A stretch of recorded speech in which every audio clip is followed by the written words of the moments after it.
अस्सलाम वालेकुम and welcome to UMT campus radio FM 98.2 और मैं हूं आपकी आरजे अबीर चौहान और आप मौजूद हैं हमारे पॉडकास्ट में। आज हमारे साथ मौजूद हैं डॉक्टर सलीमा नवीद मांझी, जो कि एक डेंटल सर्जन हैं, एक रिसर्चर, मेडिकल एजुकेशनिस्ट हैं और उसके साथ साथ वो एक ओरल मेडिकल एक्सपर्ट भी हैं। अस्सलाम वालेकुम मैम। वालेकुम सलाम। क्या हाल है मैम, कैसी हैं आप? कैसी हैं? मैं ठीक ठाक। वैसे आज जो हम आपसे बात करने वाले वो एज एन एक्सपर्ट मैं आपसे जानना चाहती हूँ कि हमारे एक प्रॉब्लम है जो हमारी यंग जनरेशन में बहुत पाई जाती है और हमारे पेरेंट्स को बहुत इश्यूज रहते हैं हमारे इस बात से। वो इशू है हमारी स्लीप का, यानी हमारी नींद का बहुत इशू है। तो मैम, क्या एक चीज़ हमारी मतलब जो हमारी नींद है कि वो वाकई में इतना असरअंदाज करती है हमारी लाइफ पे? आई थिंक बिल्कुल इंपॉर्टेंट मैटर है जिस पे आज हम बात कर रहे हैं। और लोग समझते ये हैं कि जी ये तो सिर्फ एक छोटे बच्चों का मसला होगा, ये बहुत बुजुर्गों का मसला होगा, लेकिन ये एक्चुअली सब एजेस का मसला है। जब 14 साल पहले इन्होंने एक पूरी कमेटी बिठाई स्लीप डिप्रिवेशन के ऊपर, बात की कि जी ये क्या चीज़ें हैं जो एक्चुअली हर डिजीज़ को कॉज कर रही हैं, क्या लिंक है इसका, या हर बंदों को या कोई भी फ़र्द आता है हमारे पास, उसमें क्या चीज़ ऐसी है जो एक्चुअली उनकी बाद में पता लग रही होती है कि नींद से कोई उनका रिलेशन है या नहीं है।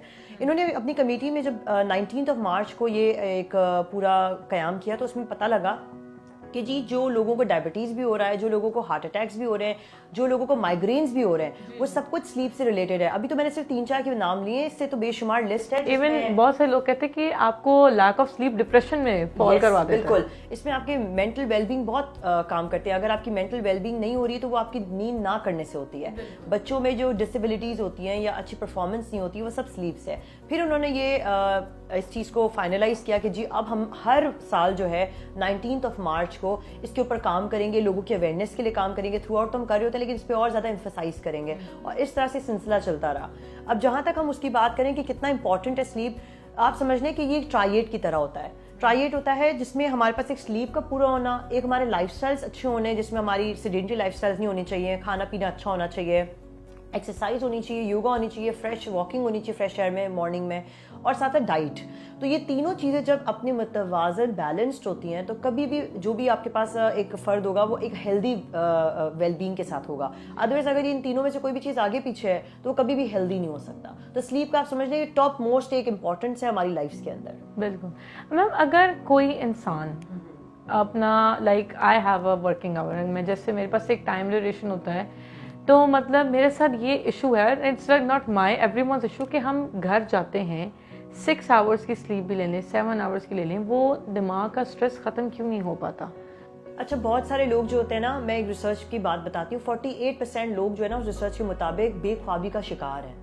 और 22% जो लोग हैं ना वो अब तक कहते हैं उसके बारे में कि वो स्लीप डिप्रिवेशन में है। तो आप समझ लें एक बहुत लार्जर लेवल है जिसमें ये इसके ऊपर समझ लें इसके अफेक्टेड लोग हैं। तो अब एज की रिलेटेड ये कि स्ट्रेस हम बहुत ज़्यादा वर्क का ले लेते हैं, या हम समझते हैं कि हम काम पूरा कर लें और ना सोएं बेशक तो हम एक्टिव रहेंगे। नहीं, शायद आप इनिशियली तो एक्टिव रह जाए, लेकिन आगे जाकर आपको फील होगा कि नहीं जी मैं तो ये एक मेरा जो आदत थी वो अब मैं नहीं पूरा कवर कर सक रहा हूँ, क्योंकि मेरे रिजर्वायर्स जो हेल्थ के थे वो अब डिटोरिएट हो रहे हैं। तो विद पैसेज ऑफ लाइफ, और मैं कहूँगी लाइफ स्पैन, आप जितने बड़े होते जाते हैं आपके वो रिजर्वायर्स खत्म हो रहे होते हैं। तो जितना एक्टिव लाइफस्टाइल आपका शुरू से होगा तो एंड तक वो आपको हेल्प करेगा कि आपकी बैटरी को मेंटेन रखें। जैसे एक फ़ोन की बैटरी होती है, इस तरह हमारी लाइफ की बैटरी होती है। तो अगर आप अपनी लाइफस्टाइल को एक परफेक्ट टाइमिंग स्केड्यूल के साथ नहीं लेकर चलेंगे, आपका है ना टाइम टेबल बहुत ज़रूरी होता है। अगर आप 8 बजे सोते हैं तो रोज़ाना 8 बजे सोएं। अगर आप 8 बजे नहीं सो रहे, 9 बजे सो रहे हैं, तो आप नेक्स्ट डे भी उतने उसको आवर्स दें। जैसे हम बच्चों में कहते हैं जो बिल्कुल न्यू बॉर्न्स होते हैं, हम कहते हैं कि जी वो ऑलमोस्ट 13 से 15 घंटे सोएं। फिर हम थोड़े स्कूल गोइंग बच्चों में कहते हैं कि चलें 10 से 12 घंटे सोएं। फिर हम अडल्ट में हम कहते हैं कि जी 8 to 9 आवर्स सोएं। हम तो शायद 8 या 6-7 भी हार्डली ले रहे होते हैं। ठीक है, तो वो हमारी क्यों एक दी हुई है, क्योंकि हमारी इम्यूनिटी उस टाइम पे बन रही होती है, हमारी बॉडी के ऑर्गन्स मैच्योर हो रहे होते हैं। सोते वक्त आपकी बहुत सारी चीज़ें हो रही होती हैं जो अल्लाह ताला की तरफ से होती है। आपके हार्मोन्स बैलेंस्ड होते हैं। बहुत सारे लोगों को एक्नी के प्रॉब्लम्स होते हैं, स्किन प्रॉब्लम्स होते हैं, बाकायदा वो कहते हैं कि जी हमारे मेंटली कुछ प्रॉब्लम्स हो रही हैं, माइग्रेन्स हैं। स्लीप की वजह से आपके कनेक्शंस बहुत सारे हैं। सो आपके ऊपर होता है कि आप अपने आप को कैसे स्केजुलाइज करते हैं कि आप इतने विद इन आवर्स, अगर आप 8 आवर्स नहीं भी कर सकते तो 7 to 9 भी एक्सेप्टेबल है, लेकिन 7 तो लेना।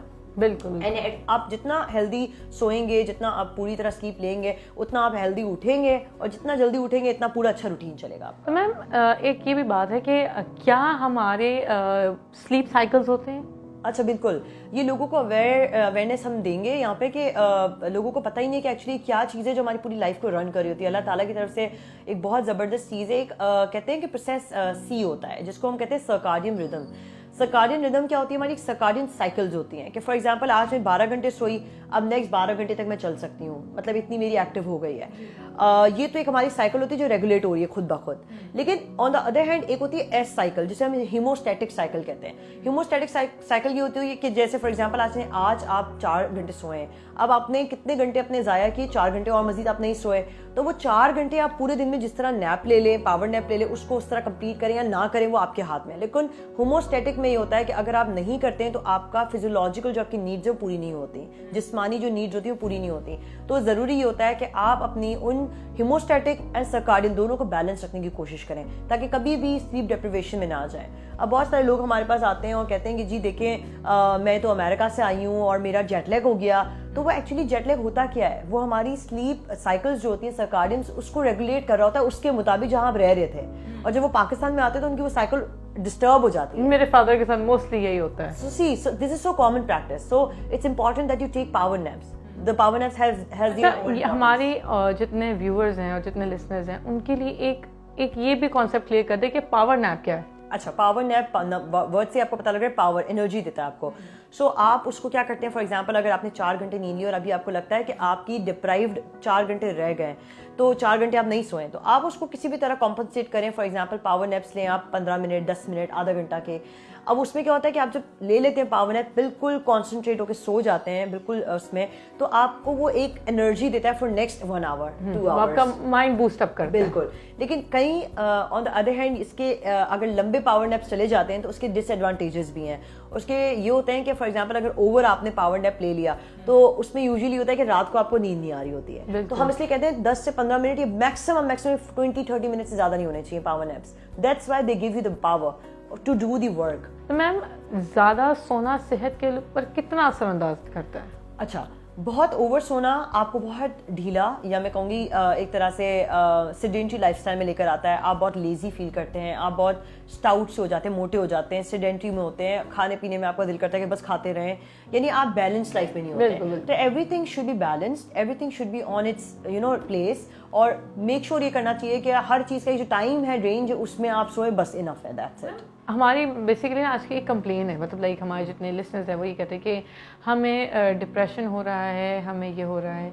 क्या इसका मतलब कोई ये लिंक हम कह लें कि ना सोने की वजह से होता है, या बहुत सोने की वजह से आपको डिप्रेशन या एंग्जाइटी का एकदम वो हो जाता है attack? Over thinking is one of the cause, yes. और ओवर थिंकिंग तब होगी जब आप अपने आप को टाइम नहीं देंगे, अपनी हेल्दी लाइफस्टाइल की तरफ नहीं जाएंगे, वॉक करें, बिजी हो जाएंगे, खुश रहें लोगों के साथ, स्लीप अच्छी करें, खाना अच्छा खाएं, अपनी फिजियोलॉजिकल जो एक नीड्स उसको पूरा करें। अगर आप कभी भी ओवर ईटिंग के बाद आपको कैसा फील होता है कि यू डोंट फील कॉन्फिडेंट कि but I am not presentable to person, तो वो एक चीज़ होती है जो हर में एक होती है इन बिल्डी, कि वो हर किसी को अच्छा दिखना होता है, अच्छा लगना होता है। तो इम्पॉर्टेंट ये होता है कि आप इन चीज़ों को मैनेज करें, बैलेंस करें हर चीज़ को। फिर मुझे नहीं लगता कि कोई ऐसा मसला होना चाहिए कभी भी कि आपको कभी भी इस चीज़ की नीड होगी कि जी मैं बहुत ओवर तो नहीं सो रही या कम तो नहीं सो रही, मेरी लाइफ बिल्कुल सेटल्ड है कि नहीं है।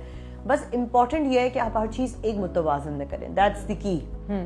मैम एक जो आखिरी मैंने आपसे बात है वो ये कि ऐसा क्या किया जाए कि हम लोग लैक ऑफ स्लीप में ना जाएं और फोकस रहे दिमाग? ठीक है, इम्पॉर्टेंट ये है कि आप ये मेक श्योर करें कि जैसे हम बच्चों के लिए कहते हैं ना कि रात को आप अगर फॉर एग्जांपल आप 9 बजे सोते हैं तो आप 8 बजे रूम में आ जाएं और आप 8 बजे लाइट्स को बंद कर दें। जैसे बच्चों में भी हम ये कर रहे होते हैं, लाइट्स को आप बंद कर दें। जब डार्कनेस होगी तो आपका मेलाटोनिन हार्मोन खुद एक्टिवेट होगा पीनियल ग्लैंड से, और फिर वो वहाँ से एक्ट करेगा, आपको स्लीप करवाएगा।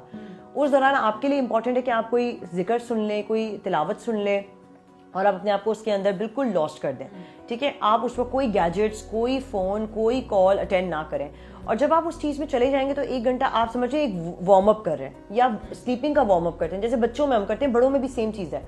जब आपकी वार्म अप हो जाती है चीज़ें, फिर आप स्लीप में चले जाते हैं प्रॉपरली। तो ये अगर रोज़ पैटर्न अगर फॉलो किया जाए, मैं आपको गारंटी देती हूँ कि आप 100% इसमें फॉल कर जाएंगे and you will be very happy. और आपको जो स्ट्रेस है ना कि जी ओ जी मेरे काम नहीं हुए, वो काम नहीं हुए, ये चलता है हर किसी के साथ, ये नॉर्मल है, हम सबके साथ है। तो उस चीज़ को आप ओवर थिंकिंग में ना ले जाएं, उस चीज़ के थॉट्स को कंट्रोल करें। Thoughts should not control you, you should control your thoughts. बिल्कुल दैट बिल्कुल. Should be the thing.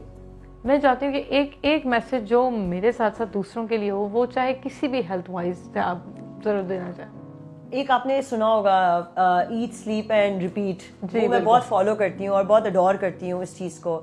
इसकी खास बात ये कि अच्छा खाएं, अच्छा सोएं और अच्छा जागें, तो फिर आपकी हर चीज़ जो है ना साइकिल बहुत अच्छी होगी.